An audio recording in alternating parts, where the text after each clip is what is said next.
뽑아서 한가 봐요. 감사합니다. 청년들이 평생에 우리 주님 앞에 찬양 가사처럼 예배하며 그 사랑 안에 머물기를 축복합니다. 오늘 우리에게 주신 하나님 말씀은 마태복음 16장 13절에서 18절까지 말씀 보겠습니다. 마태복음 16장 13절에서 18절까지 말씀.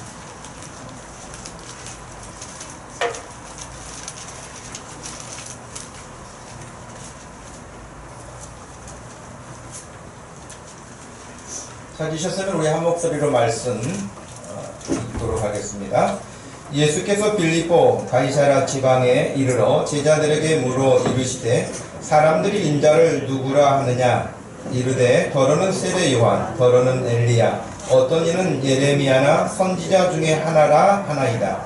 이르시되 너희는 나를 누구라 하느냐 시몬 베드로가 대답하여 이르되 주는 그리스도시요 살아계신 하나님의 아들이시니라.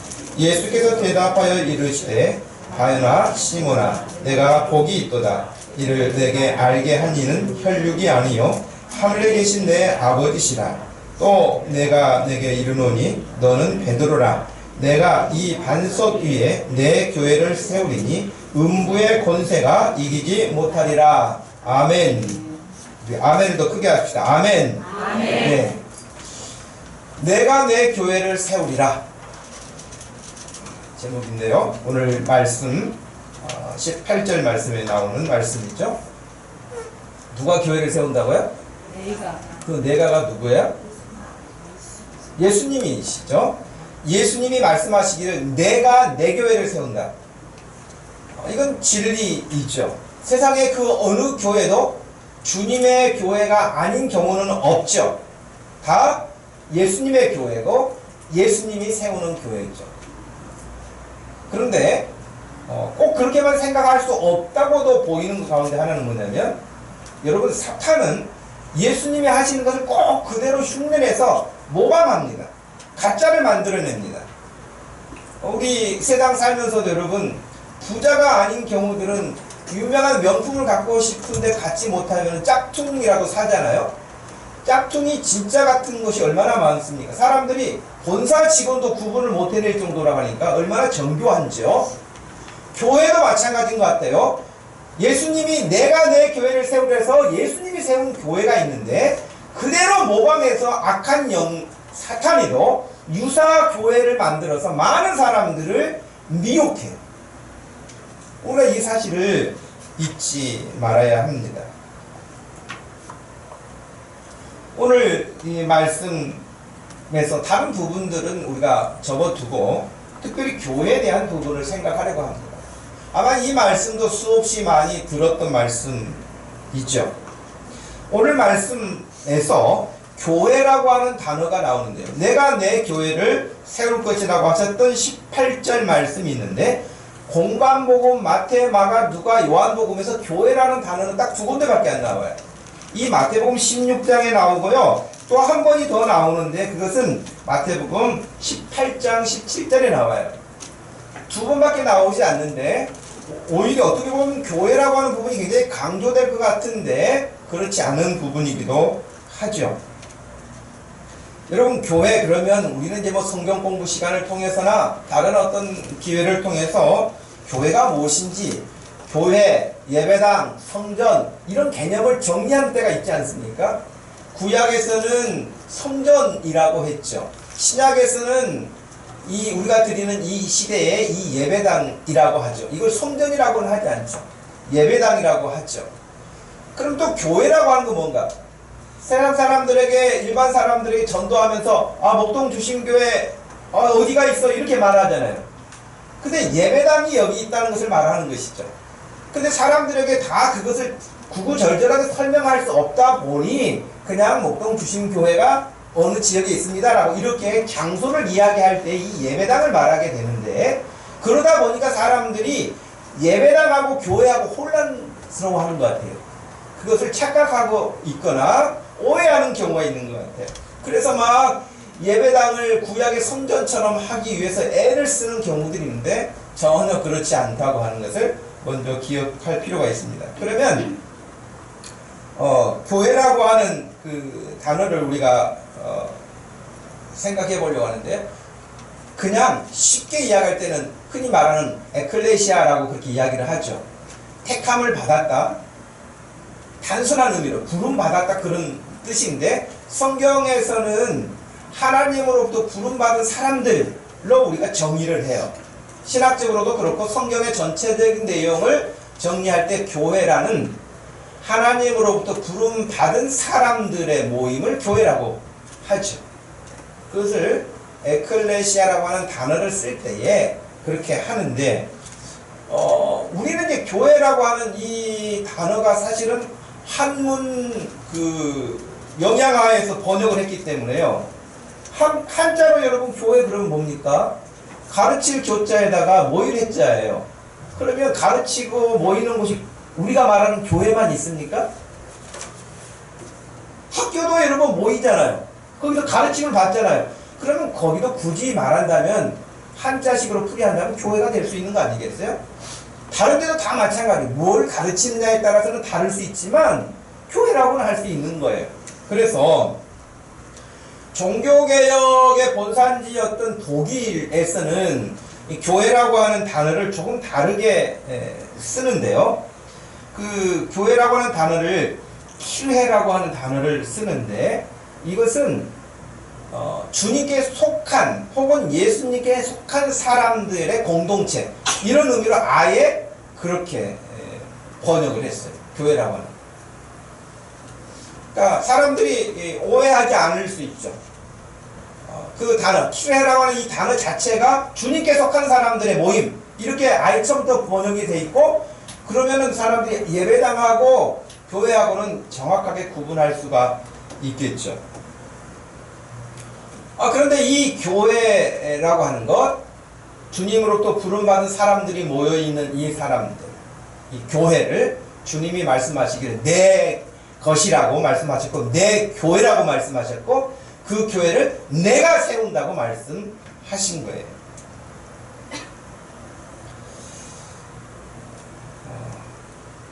근데 우리가 기억해야 할 부분이 있는데요.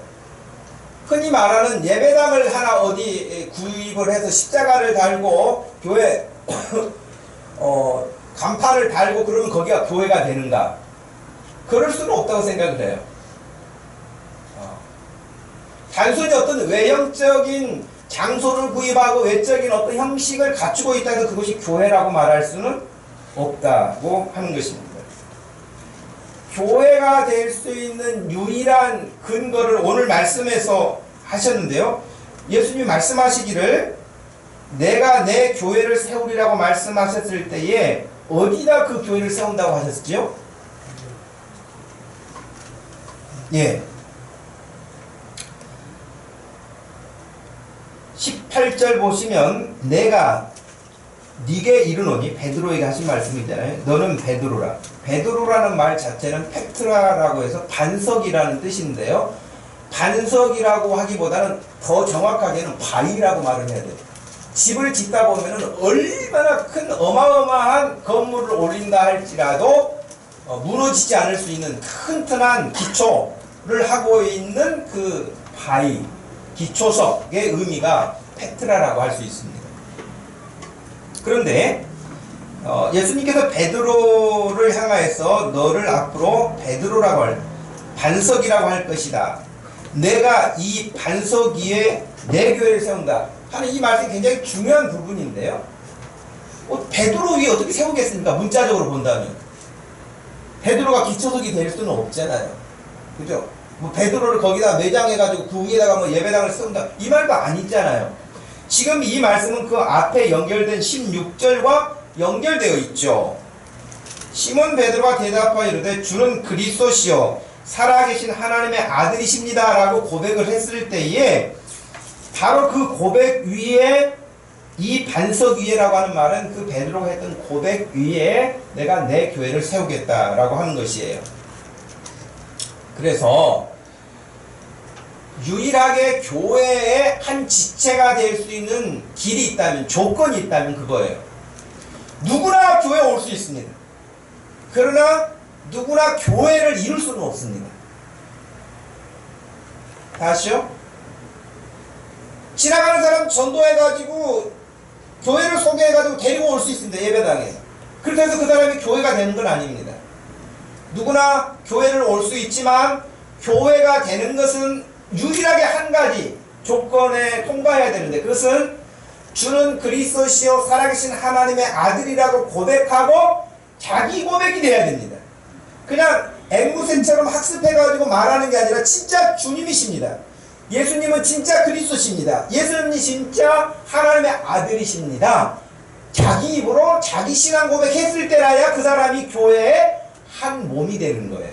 그런 사람들이 모였을 때 그것을 교회라고 하는 것이지, 이런 고백이 없는 사람을 향해서 교회라고 말하지 않습니다. 교회 지체라고도 말하지 않습니다. 주, 그리스도, 하나님의 아들, 이 세 가지. 주는 말 그대로 예수님이 내 인생의 참된 주인이십니다 라는 고백이에요. 저는 그래서 여러분에게 가끔 그런 말씀 드리잖아요. 여러분, 저하고만 해도 10년을 말씀을 배우는데 더 뭐가 부족한 것이 있어서 배울 게 뭐가 있겠어요. 그런 말씀 드렸잖아요. 근데 사실은 이 세 단어만 알아도요, 더 공부할 것이 없을 만큼 충분해요. 왜냐? 예수님이 자기의 주인인 줄 알았다면 더 이상 무슨 말이 필요하겠어요? 주인은 예수님이시다, 내 인생에 있어서. 그렇다면 나는 그 주인의 말을 듣고 사는 사람이에요. 그러면 또 뭐가 필요하겠습니까? 예수님이 말씀하신 대로 네, 가라 하면 가고 서라 하면 서고 하라면 하면 되는 거 아닙니까? 더 막 뭔가를 배워가지고 주의 뜻이 뭔지 모르겠어요. 그럴 거 없어요. 그냥 성경 보면 너무 많이 나와 있어요. 주님이 이렇게 말씀하셨으면 그렇게 하는 거예요. 주님이시라는 거예요. 예수님을 향해서 나의 주님이시라는 거예요. 여러분의 인생에 예수님이 주인이십니까? 아멘. 아직도 고민하는 분이 계십니까? 예수님이 진짜 내 인생의 주인이신가?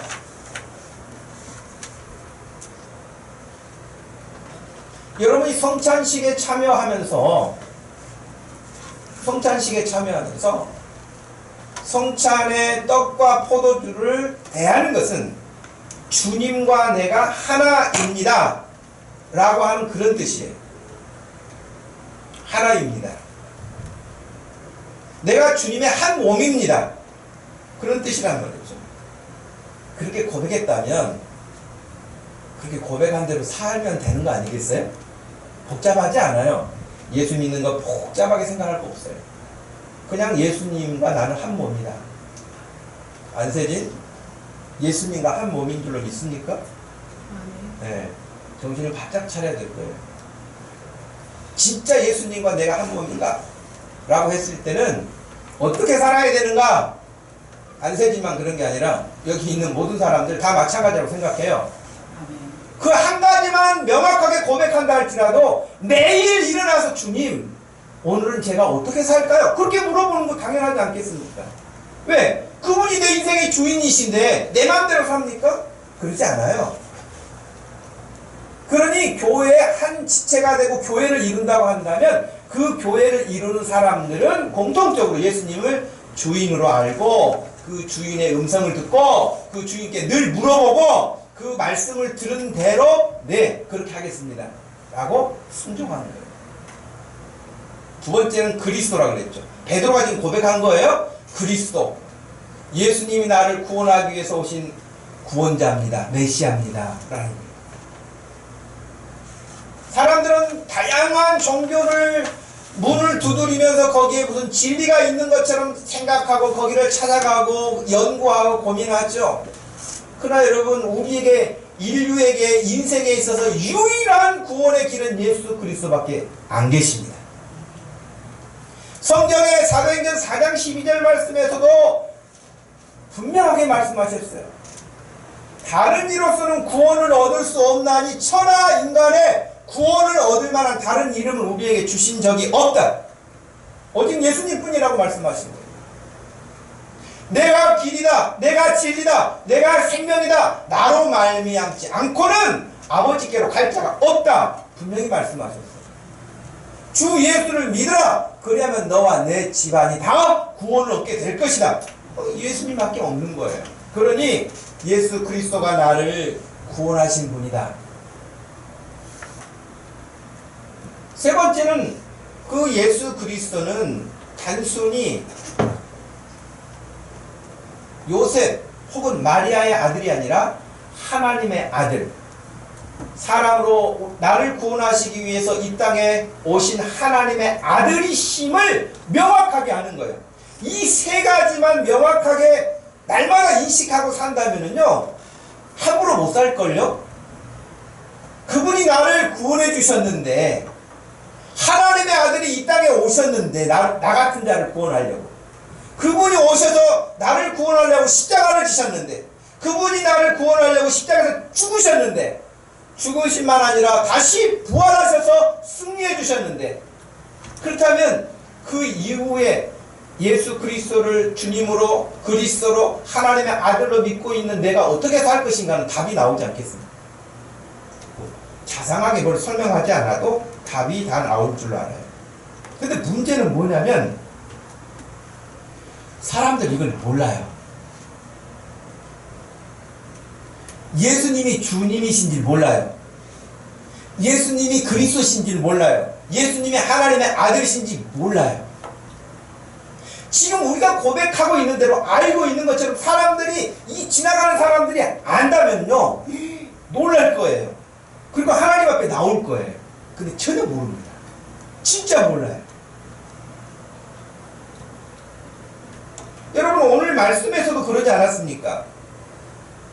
13절에 예수께서 빌립보 가이사랴 지방에 이르러 제자들에게 물으셨죠. 사람들이 인자를 누구라고 하느냐? 나를 누구라고 생각하느냐? 사람들이. 그 14절에 그렇게 말했어요. 세례 요한이라고 합니다. 더러는 엘리야라고 합니다. 어떤 사람들은 예레미야 선지자 같다고 합니다. 어떤 사람들은 그냥 선지자 중에 한 분이라고 말합니다. 다 뭐예요? 사람이에요. 하나님의 아들이 아니에요.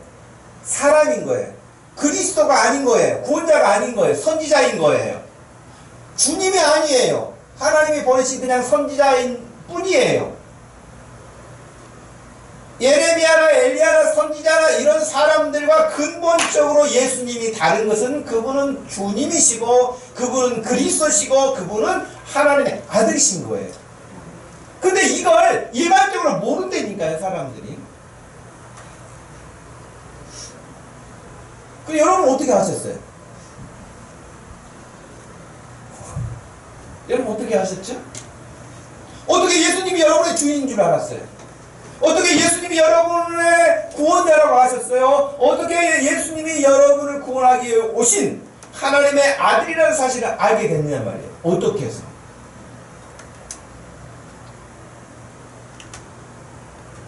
그건 여러분 사람의 지혜로 할 수 있는 게 아니에요. 사람의 지식으로 할 수 있는 것도 아니에요. 저는 책을 보다가 알게 됐는데요. 물론 책을 통해서 습득할 수 있지만 그것을 여러분의 신앙 고백화 할 수 있도록 하는 것은 지식의 힘이 아니에요. 사람의 지혜의 힘이 아니에요. 사람의 경험에서 나오는 것도 아니에요. 고린도전서 2장 13절 14절 한번 읽어보십시다. 시작. 우리가 이것을 말하거니와 사람의 지혜가 가진 바가 아니라고 오직 성령께서 가르치신 것으로 하니 영적인 영적인 것으로 분별하느니라. 우리에게 속한 사람은 하나님의 성령의 일을 받지 아니하나니 이는 그것들이 그에게 어리석게 보이며 또 그는 그것들을 알 수 없나니 그러한 일은 영적으로 분별되기 때문이다. 아멘. 말씀을 읽고는 항상 아멘을 크게 하십시다. 아멘. 아멘. 예, 이 귀한 말씀이 너무 귀한 말씀이에요. 사람의 지혜로 가르친 말이 아니고 오직 성령께서 가르치신 것으로 하니 영적인 일은 영적인 것으로 분별이 가능하다는 거예요. 그러나 14절을 보시니까 육에 속한 사람들은, 영에 속하지 않은 사람들은, 하나님께 속하지 않은 사람들은 하나님의 성령의 일들을 받지 않아요. 왜? 그들이 볼 때는 너무 어리석어 보인다는 거예요. 누가 우스갯소리로 어느 교회 술이 잔뜩 취한 사람이 와가지고 막 그 교회 문을 두드리니까 사찰 집사님이 깜짝 놀래가지고 나왔대요.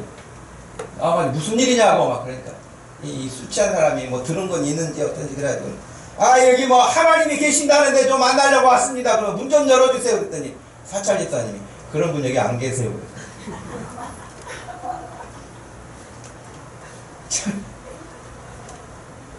그러나 좀 아이러니하죠. 물론 내용이야 이해할 수 있지만 그런 분이 안 계신 건 아니죠. 예.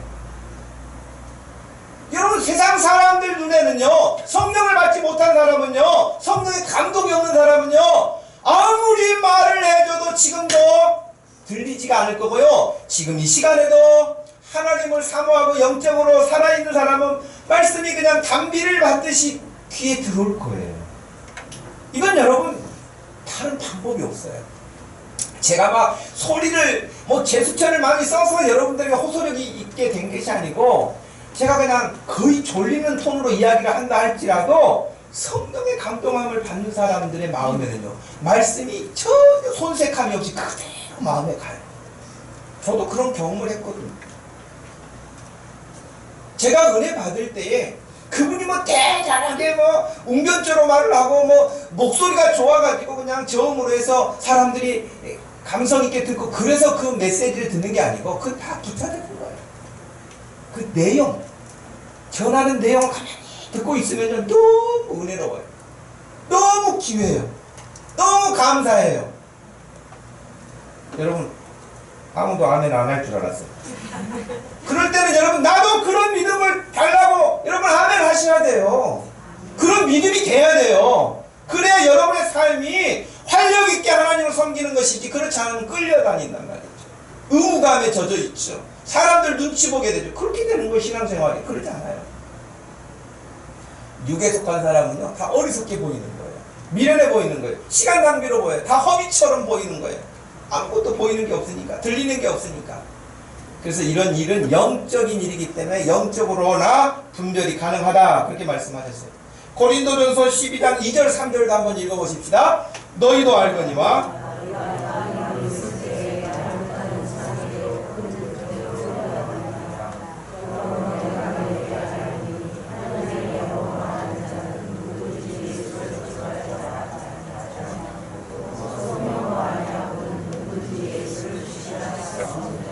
아멘. 성령으로 아니하고는 누구라도 예수님을 주님이라고 할 수가 없대요. 그러니 지금 여기 앉아있는 여러분들이 예수님을 주님이라고 한다면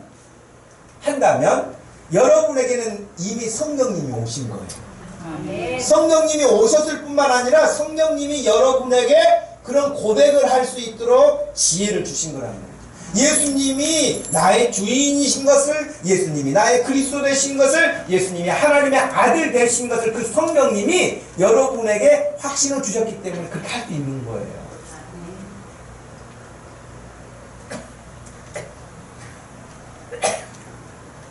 여러분 이 사실이 너무 놀라운 사실인 거예요. 저와 여러분에게 성령, 하나님의 영이 임하셨다는 거예요. 실감 나세요? 여러분에게 하나님의 영이 오셨다니까요.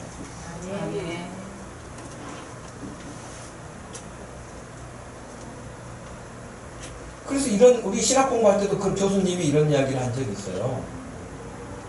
여러분, 무당하는 사람들이 어떤 사람입니까? 흔히 말하는 귀신 들리는 사람들이 하잖아요. 신내림 굿이라고 해가지고 막 그런 일을 하잖아요. 물론 학습무당이라 가지고 학원 가가지고 배워가지고 가짜로 하는 사람들도 있어요. 돈 벌려고. 그런 사람들은 이제 그냥 놔두고 그냥 말 그대로 신내림 굿을 해가지고 하는 사람들은 대부분 악한 영이 임해서 하는 거거든요. 여러분 지난번 삼척에 속초에 그 불났던 것도 여러분 뭐 한전에서 뭐 전기줄이 아니라고 나왔죠. 산에서 기도하는 사람이 촛불에서 시작됐다고 나왔어요. 계룡산을 제가 20대 때 가본 적이 있는데요. 계룡산에 바위 밑에마다 전부 다 상차려놓고 촛불 켜놓은 자리가 많아요. 예. 옛날에 여러분 좀 힘께나 쓰고 그러면 내가 뭐 계룡산에서 오늘 어디서 오늘 도 닦았다 그런 사람들 있잖아요. 계룡산이 조금 이렇게 신령하다 그래가지고 거기 많이 들어가거든요, 사람들이. 무당들이 많이 들어갑니다, 거기. 그럼 진짜 귀신이 임한 사람은요 달라요. 귀신 임하면 여러분 다릅니다. 귀신이 임한 사람 머리를 완전히 해풀고 해치고 다녀도요 전혀 부끄러워하잖아요. 옷을 완전히 그냥 우습게 입고 다니는데도요 사람들이 보는 거 지금 전혀 의식하지 않아요. 귀신 임하면 능력이 생겨요. 부끄러워하지 않는 능력이 생겨요. 여러분 귀신만 임해도 그러는데 여러분에게 하나님의 영이 임하셨다니까요. 하나님의 영이 임하셨으면 우리가 어떻게 달라지겠어요? 제가 그래서 이런 생각을 했어요. 이야, 하나님의 영이 임했는데도 안 바뀌어? 야, 대단한 고집쟁이구나. 진짜 대단하구나. 아니야, 하나님의 영이 임했는데도 좀 무섭구나. 죄가 무섭고 인간이 무서워요. 그 하나님이 얼마나 괴로우시겠어요. 그 주님은, 그 하나님의 영은 우리에게 임하시면 떠나지 않으세요. 떠나지 않으시지만 괴로워요. 그래서 바울은 성령을 소멸하지 말라 그렇게 말씀해요. 내 마음에 성령님이 하시고 싶어 하는 대로 순종하라는 거예요. 불순종하는 것이 성령님을 제한하고 소멸하는 거예요. 제가 오늘 아침에도 순장님들 모였을 때 그런 이야기를 했어요. 일부 우리가 주일에 이렇게 찬양을, 예배 때 찬양을 드리잖아요. 근데 작년에는 제가 한 달에 한 번씩 마을 순서 돌아가면서 이렇게 찬양 드렸잖아요. 근데 올해는 기도하고 자유롭게 하라. 제 생각에는 더 많이 할 줄 알았거든. 하나님은 너무 감사해요. 목사님 우리 첫째 주하고 셋째 주 하고 싶어요. 이럴 줄 알았거든요. 더 안 해. 그래서 인간은 은혜로 이렇게 하라고 하면 더 안 하는구나. 막 한마디로 채찍을 들고 강하게 몰아쳐야 겨우 하는구나. 그런 생각이 들어요.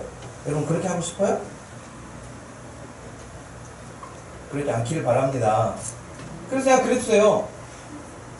목사님 우리 마을 한 달에 2번 하고 싶어요. 마을 식구들이 마을 모임에 하고 하나님의 은혜를 나누고 주중에 서로를 위해서 기도하고 그러면서 은혜가 넘치면 왜 찬양이 안 나오겠어? 우리 찬양 한번 더 합시다. 그래요. 막 찬양이 너무 많아. 나도 설교도 좀 해야지. 집사님들 너무하네. 이래야 되는데 안 된다니까. 7월에 제가 기대하겠습니다. 아니 정말 하나님 앞에 막 그렇게 찬양하고 싶은 마음이 생겨야 되는 거 아닐까요? 안 생기면 여러분 오늘 마을 모임 하면서 이야기하세요. 집사님 내가 뭔 문제가 생겼는가, 마음에 열정이 안 끌어올라, 나에게 막 그런 뜨거움이 없어, 나를 위해서 좀 기도 좀 해주세요. 여러분이 해결이 안 되면 끌고 저한테 와서 목사님 안수기도 좀 해주세요. 막 이래야 된다니까요. 좀 유치해요. 창피해. 창피한 게 어디 있어요. 내가 살아야 되겠는데.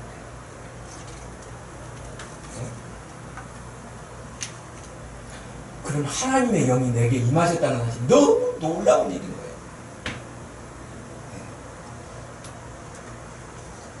그래서 우리가 그 예수 그리스도를 주요 그리스도여 하나님의 아들로 고백하고 예수 그리스도가 교회의 주인이시고 교회의 머리가 되시고 우리는 다 그 머리에 붙어있는 한 몸과 같은 역할을 한다고 성경에서는 가르치고 있습니다.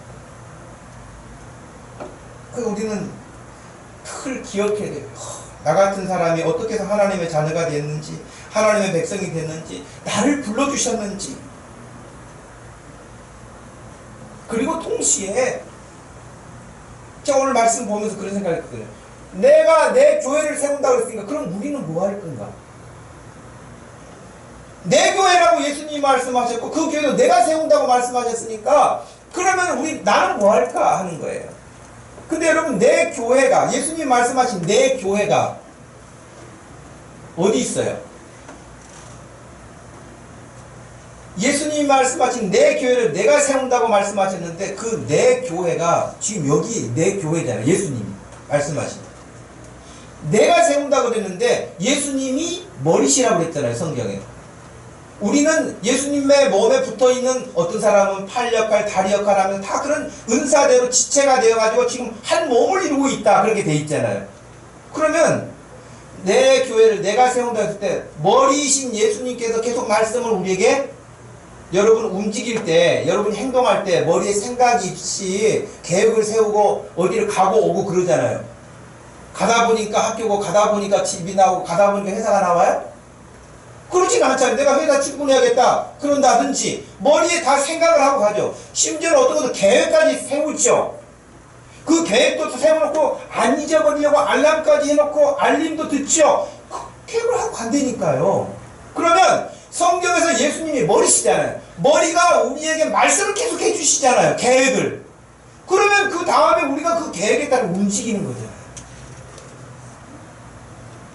그래서 내 교회를 세우는데 예수님이 그 몸의 지체로 부름받고 예수님이 포도나무 온줄기라면 우리는 가지와 같이 거기에 붙어 있어서 함께 예수님과 나가는 거예요. 함께. 저는 그랬어요. 나 같은 자를 하나님의 자녀 삼아주시고 일꾼 삼아주셔서 우리 주님이 생각하고 계시는 그 일을 할 수 있는 기회를 주신 것에서 너무 감사해요. 너무 감사해요. 나 같은 자를 하나님의 아들 삼아주신 거, 입양해주신 거 너무 감사해요. 네.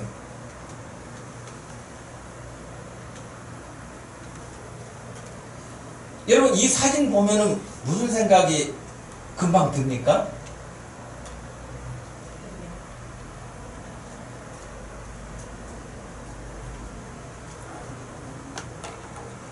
금방 생각이 들 것 같은데. 웃고 있는 그 어린 아이 하나만 모습이 다르잖아요. 입양이죠. 입양된 아이예요.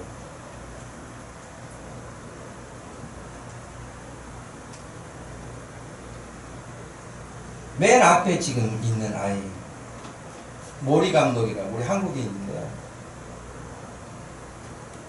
이 사람이 사이드 바이 사이드라고 하는 영화를 만들었어요. 그래서 전 세계적으로 우리 지금 입양 나가는 아이들이 200만 명 정도 된다고 해요. 세계 1위예요. 고아 수출. 그런데 미국에 110만 정도가 가 있다고 해요. 110만 정도가 가 있는데 거의 10분의 1 정도가 입양한 부모들로부터 관리를 못 받아가지고 성인이 되면 영주권이 없는 거예요. 쫓겨나는 거예요. 그러니까 자기네들이 입양해가지고 자기들이 국가로부터 혜택만 받고요. 정말 아이를 사랑해서 하는 사람도 있지만 자기들의 이익을 위해서 입양하는 사람들도 많고, 어떤 사람은 파양당하기도 하고, 어떤 사람들은 너무 어려움을 많이 당하기도 하고. 사이드 바이 사이드라고 하는 이 영화에 전 세계에 흩어져 있는 그 사람, 입양된 사람들, 우리 한국인들을 만나서 만든 영화이기도 하거든요. 얼마나 여러분 이 아이가 지금 아무것도 모르니까 웃고 있지만 좀 더 커가면서 모든 입양 아들이 겪는 고민이 뭐겠어요? 왜 나는 피부색이 다른가? 나는 왜 외모가 다른가? 그러면 좀 더 커가면서 나는 누군가? 등등등. 그리고 사람들로부터 놀림당하고 다름으로 인하여서 그런 것들이 얼마나 고통스러워. 정말 고통스럽다.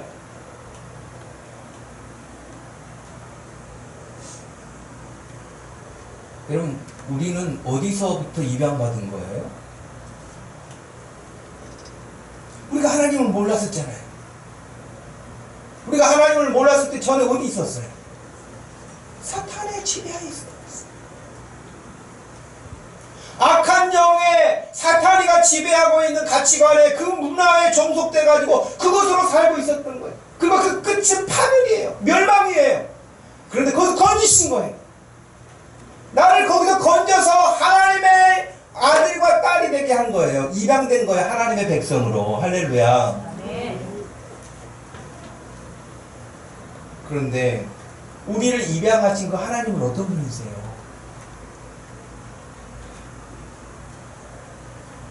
로마서 5장 8절 말씀에 따르면 우리가 아직 죄인 되었을 때, 죄인 되었을 때라는 말은 뭡니까?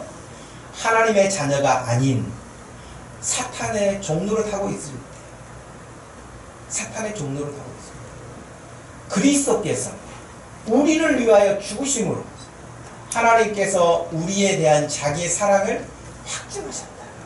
내가 너를 사랑한다는 것이 말로만 하지 않으시고 사랑하는 확증으로 예수님이 죽으셨다. 로마서 8장 32절에는 자기 아들을 아끼지 아니하시고 우리 모든 사람을 위하여 내어주신 하나님 아버지가 어찌 그 아들과 함께 모든 것을 우리에게 주시지 않겠느냐. 우리 하나님 아버지는 이런 아버지이신 것을 믿습니다. 세상에 다른 파양을 시키고 학대를 하고 어려움을 주고 괴로움을 당하고 하는 그런 입양과는 근본적으로 다른. 그래서 여러분 로마서 8장의 12절 이하에 보면은 그랬어요. 형제들아 우리가 빚진 자로 돼 육신에게 져서 육신대로 살 것이 아니니라. 너희가 육신대로 살면 반드시 죽을 것이로되 영으로서 몸의 행실을 죽이면 살리니 무릇 하나님의 영으로 인도함을 받는 사람은 곧 하나님의 아들이라. 너희는 다시 무서워하는 종의 영을 받지 아니하고, 종의 영이라는 것은 결국 사탄의 영을 받지 아니하고 율법의 영을 받지 아니하고 세상의 영을 받지 아니하고 양자의 영을 받았으므로 우리가 하나님을 향해서 아빠 아버지라고 부르짖느니라 그러셨어요. 동시에 우리가 하나님의 아들 되었으니 백성 되었으니 하나님이 그 아들에게 주실 상속을 우리에게도 주시겠다는 거예요. 한 것도 우리는 한 것이 없는데 그냥 나를 입양시키신 것도 너무 감사한데 나에게 하나님의 놀라운 상속자가 되게 하셨다. 우리가 지금 경험해보지 못한 세상이기 때문에 별로 긴가민가 그럴 거예요. 그러나 여러분 우리는 지금 이 땅에 살면서 믿음으로 살면서 우리가 소망을 확실하게 가지고 사는 이유가 뭐냐면 이 땅의 생명이 끝나고 하나님께 가는 날 우리는 더 놀랄 거예요. 믿습니까? 더 놀랄 거예요. 왜? 하나님이 성경에 그토록 수없이 약속하셨던 것이 우리 현실 앞에 나타날 것이거든요. 그런데 우리가 이 땅에서 살면서 지금 거기까지 가지 않았지만 말씀하신 것만을 생각해도 너무 황홀하고 기쁜 거예요. 그렇기 때문에 우리가 기쁨과 소망과 밝음으로 살 수 있는 거예요. 예. 생각만 해도 기분이 너무 좋은 거예요. 그렇기 때문에 여러분 성령을 받지 않는 사람은 이런 이야기를 해줘도 아무 감동이 없다니까요. 세상 사람들, 예수 밖에 있는 사람들은 이런 이야기 무슨 이야기인가 하죠.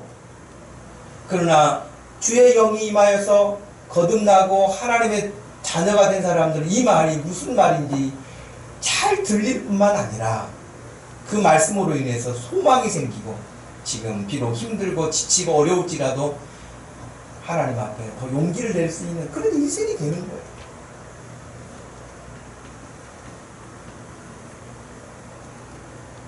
그러니 저와 여러분이 이 땅에서 살면서 삶의 기본이 무엇이 되어야 되겠습니까? 저는 그것을 말하라고 한다면 감사밖에는 없을 것 같아요. 감사하지. 그냥 감사할 뿐이에요. 그리고 내가 하나님의 자녀 된 것 그 한 가지만으로 충분해. 저는 그렇게 고백합니다. 하나님 자녀 된 것만으로 저는 충분합니다. 없는 거, 불편한 거, 그건 그냥 감사할 뿐이에요. 없으면 없는 대로, 힘들면 힘든 대로 그냥 감사할 뿐이지 그것 때문에 내가 뭐 죽겠네 살겠네 이러지 않아요. 견딜 수 있는 것이 그 정도. 여러분이 하나님의 자녀된 거 한 가지로 충분하시고 나머지들은 좀 넉넉하실 수 있기를 바랍니다. 좀 넉넉할 필요가 있어요. 그건 내가 하나님의 자녀인데 그 정도는 내가 배려한다. 그 정도는 내가 이해한다. 그 정도는 내가 용납한다. 그 정도는 그럴 수 있는 사람. 근데 이거 억지로 하려면 이거 안 되거든요. 자기가 성령으로 충만하지 않고 내가 하나님의 자녀된 자존감이나 자부심이 없는데 그렇게 하려고 하면은요, 며칠 하다가 시험 들어요. 근데 진짜 자기 내면에 하나님의 은혜가 가득한 문제가 안 돼요. 그럼 문제가 안 돼요. 이렇게 해서 하나님의 자녀가 되고 그 자녀가 된 사람들이 하나님의 교회를, 주님의 교회를, 내가 내 교회를 세우겠다고 하신 그 교회를 이루어 가는 것입니다. 그리고 그 일을 우리 예수님이 하셨다는, 분명히 내가 내 교회를 세우리라. 근데 그 내 교회를 세우는 일에 나를 자신의 몸의 한 부분으로 부르시고 그 일을 같이 할 수 있는 기회를 주신 거예요. 여러분, 교회 일이 억지로 하거나 괴로워 죽겠어요, 힘들어요, 이게 아니에요. 여러분에게 정말 더할 나위 없이 주신 기회인 줄 믿으시기를 바랍니다. 누구에게나 오는 기회가 아니에요. 누구나 할 수 있는 기회가 아니에요. 뭐 어떻게 설명할 수가 없을 만큼 여러분이 뭔가 할 수 있다는 사실에 너무 감사하세요. 네.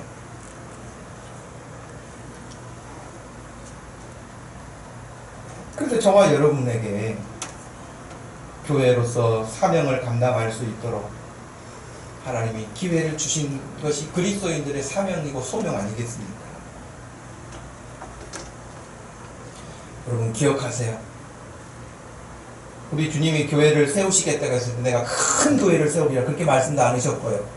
사람들이 많은 교회를 세우리라 그것도 않으셨고요. 내가 예배당을 멋진 교회를 세우리라 그것도 않으셨고요. 그냥 교회를 세우신 거예요.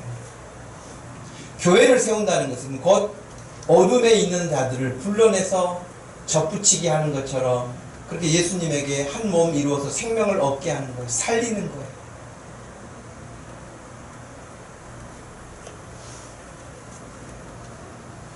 열매를 맺게 하고 뭐 하게 하는, 그건 다 주님이 하실 일이에요.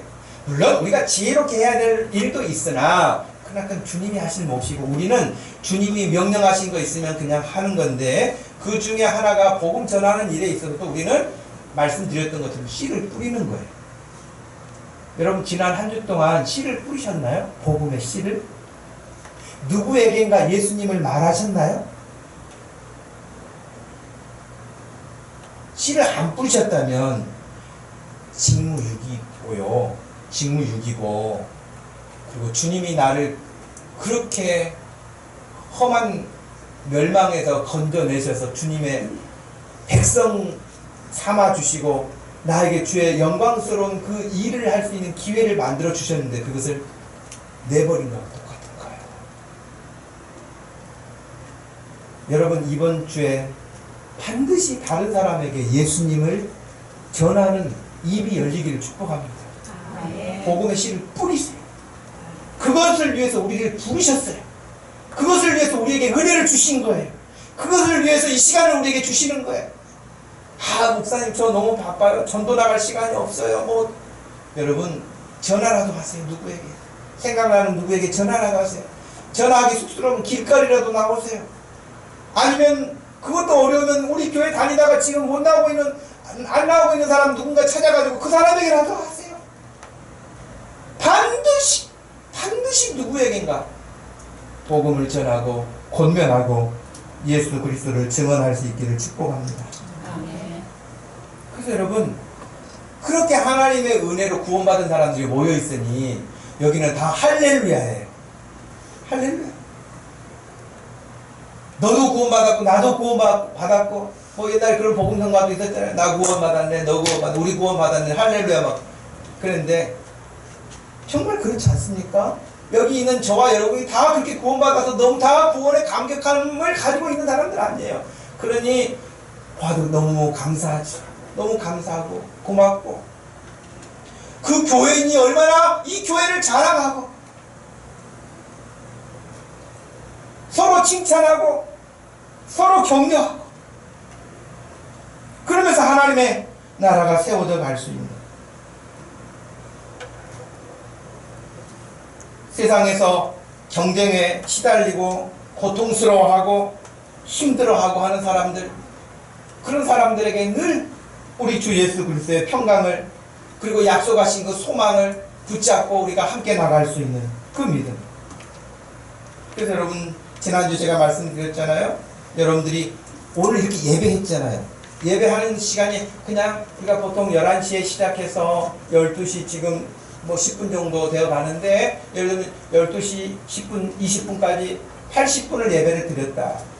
80분을 예배를 드렸으면요, 예배 드리는 부분을 했잖아요. 하나님께 경배한 거잖아요. 근데 우리가 경배만 하는 게 아니라 예수님이 말씀하신 것처럼 복음도 전해야 돼요.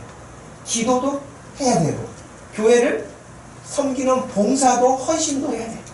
이게 골고루 다 이루어져야 되잖아요. 예배만 드리는 게 아니에요. 그래서 여러분, 제가 지난주에 기도하라고 했는데 제가 주보에 쓰려다가 안 썼거든요. 지난주에 나와서 기도한 사람들, 기도 안 한 사람들이 더 많아요, 우리 교회에. 그러면 안 돼요. 기도하셔야 돼요. 새벽에 못 나오면 저녁에라도, 저녁에 못 나오면 금요 기도회라도 반드시 나오셔야 돼요. 기도해야 돼요. 왜? 주님이 기도하라고 하셨습니까? 또 뭐라고 하셨어요, 우리에게? 복음 전하라고 하셨으니까요. 복음 전하, 반드시 입을 열어서 복음 전하. 반드시.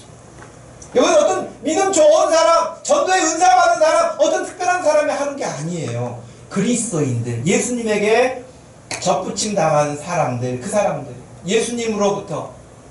자, 그래서 지난번 요한복음 말씀드렸던 것처럼 포도나무에 우리는 가지인데, 가지가 온줄기에 붙어 있으면 온액을 빨아들여서 우리가 열매를 맺는다 그랬잖아요. 우리가 예수님께 붙어 있으면 예수님으로부터 은혜로, 예수님의 은혜, 예수님의 사랑, 성령의 충만함, 이런 것들이 우리에게 공급이 돼서 우리를 통해서 나타나는 것이 열매잖아요. 그것이 기도로 나올 수도 있고요, 헌신, 봉사, 전도, 이런 것으로 나오잖아요. 여러분들이 온줄기에서 잘려나간 가지가 되지 않고 온줄기에 붙어서 풍성한 열매가 나타날 수 있기를 주님의 이름으로 축복합니다. 여러분,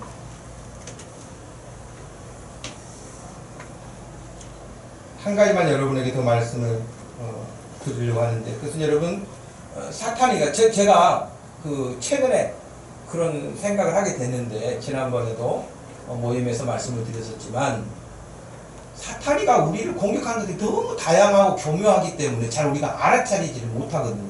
너무 다양한 것들이 막 오니까 이게 공격인지 잘 모른단 말이에요. 근데 제가 생각해보니까 우리 교회가 이제 10년 됐잖아요. 여러분, 우리 10년 되면서 여러분들 우리 목동 주심교회 최대 약점이라고 생각하는 부분이 뭡니까? 여러분들이 흔히 우리 목동 주심교회 지난 10년 동안, 지금 현재를 볼 때 최대 약점이라고 생각하는, 전도하면서 이런 일 저런 일 최대 약점이 뭡니까? 없습니까? 여기서는 없는 것처럼 대답 안 하고 돌아서는 너무 많고 그러면 안 되죠. 전도하면 여러분, 지난주에도 전도할 때 그랬어요. 몇 명 모여요? 그렇게 물어봐요. 전도할 때 몇 명 모이냐고 물어봐요, 우리 교회. 그럼 여러분, 그 말 들으면 여러분 가슴 편입니까? 움츠러듭니까?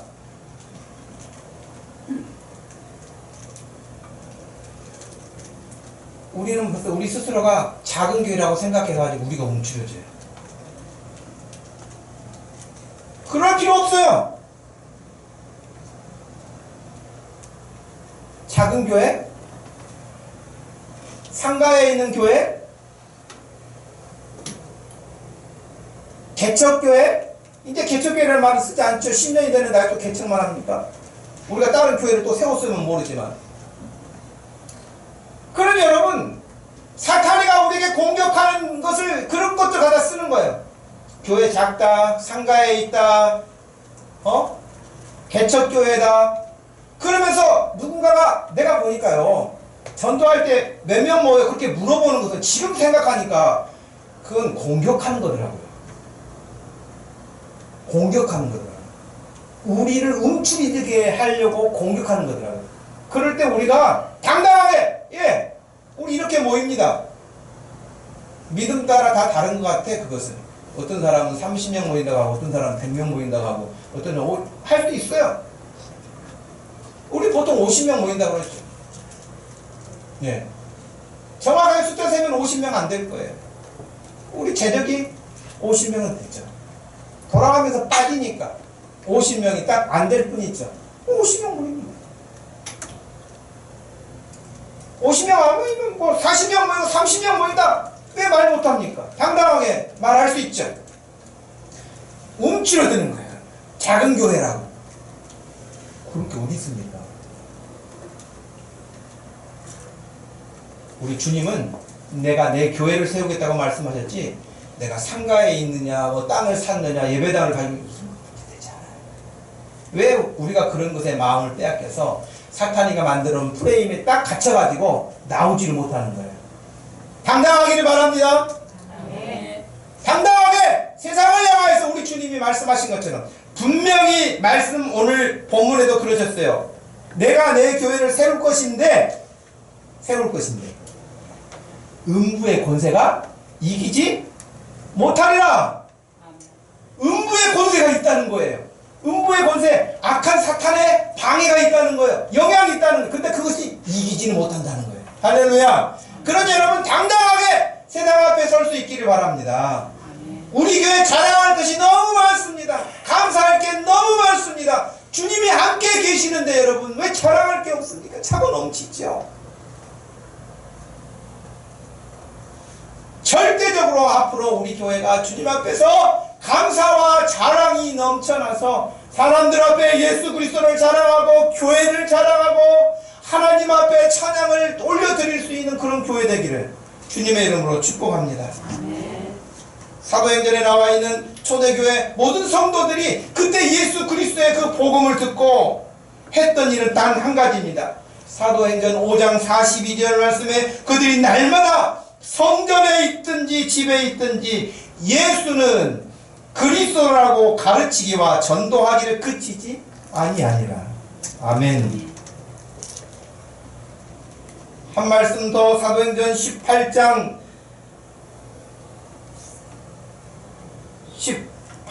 9절 말씀에 밤에 주께서 환상 가운데 바울에게 말씀하시되 두려워하지 말며 침묵하지 말고, 우리에게 특별히 그 시대의 사도 바울에게 말하라고 환상 중에 말씀하셨습니다. 두려워하지 말며 침묵하지 말고 말하라. 내가 너와 함께 있음에 어떤 사람도 너를 대적하며 해롭게 할 자가 없을 것이니 이는 이 성중에 내 백성이 많음이라 하시더라. 아멘. 여러분, 주님은 오늘도 우리에게 잠잠하지 말고 말해라. 이 성중에는 내 백성이 많다. 돌아와야 할 내 백성이 많다. 말씀하세요. 오늘 2019년 6월 30일 주일을 통해서 예수님이 우리 목동 주심교회에 한 몸 되고 있는 우리들에게 하시는 말씀이에요. 잠잠하지 말고 말해라. 이 성중에 내 백성이 많다. 두려워하지 말아라. 여러분, 이번 한 주간 이 말씀 붙들고 여러분들이 주의 말씀 순종하고 승리할 수 있기를 주님의 이름으로 축복합니다. 하나님 아버지 고맙고 감사합니다. 오늘도 우리에게 귀한 시간을 허락해 주시고 하나님을 찬송할 수 있고 하나님의 말씀을 전할 수 있고 그 말씀을 들을 수 있고 우리가 이 세상에서 어지러운 세상 중에서 어떻게 살아야 될지 모르는데 무엇을 위해서 어떻게 살아야 될지를 말씀해 주시니 감사합니다. 하나님, 이번 한 주간도 우리 주 예수 그리스도와 더불어 승리하고 돌아올 수 있도록 우리 모든 성도들에게 손을 들어 축복하여 주시옵소서. 예수님의 이름으로 기도하옵나이다. 아멘. 제가 찬양하기 전에 다 같이 자리에 일어나셔서 전도 구호를 2번을 하도록 하겠습니다. 전도 여러분, 사탄을 물리칠 수 있는 전도는 두렵다고 생각하는 여러분에게 이거를 물리칠 수 있도록 큰 소리로 따라서 합니다. 전도는 다시 한번 전도는 됩니다. 할렐루야. 여러분, 복음 전하는 일에 우리가 앞장설 수 있기를 바랍니다. 546장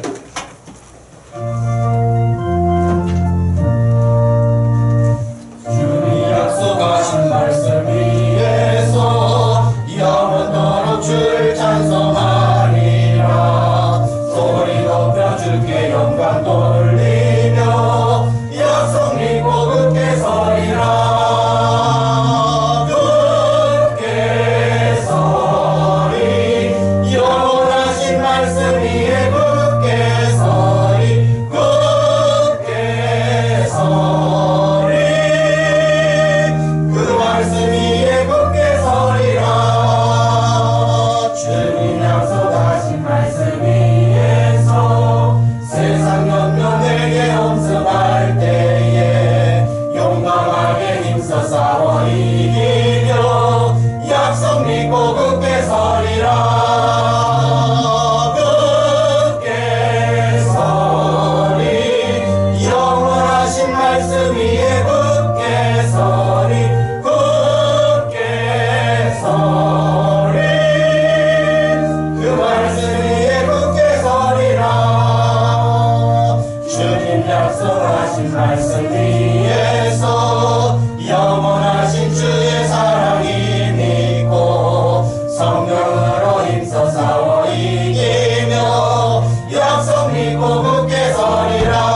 굳게 서리 굳게 서리 영원하신 말씀 위에 굳게 서리 굳게 서리 그 말씀 위에 굳게 서리라. 주님 약속하신 말씀 위에서 성령 인도하는 대로 행하며 주님 품에 항상 하시거든요. 약속 믿고 굳게 서리라.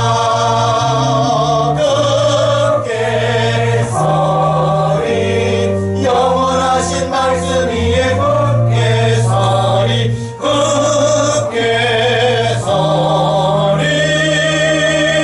그 말씀 위에 굳게 서리라. 지금은 우리를 살리신 우리 주 예수 그리스도의 구속의 은혜와 우리 하나님 아버지의 그 품어 주시는 사랑과 성령 하나님의 감동하심과 권능 주셔서 증인되기를 원하시는 그 능력이 오늘도 말씀 듣고 그 말씀 따라 살기 원하는 사람 모든 성도들 머리 위에 지금부터 영원토록 함께 계실지어다. 아멘.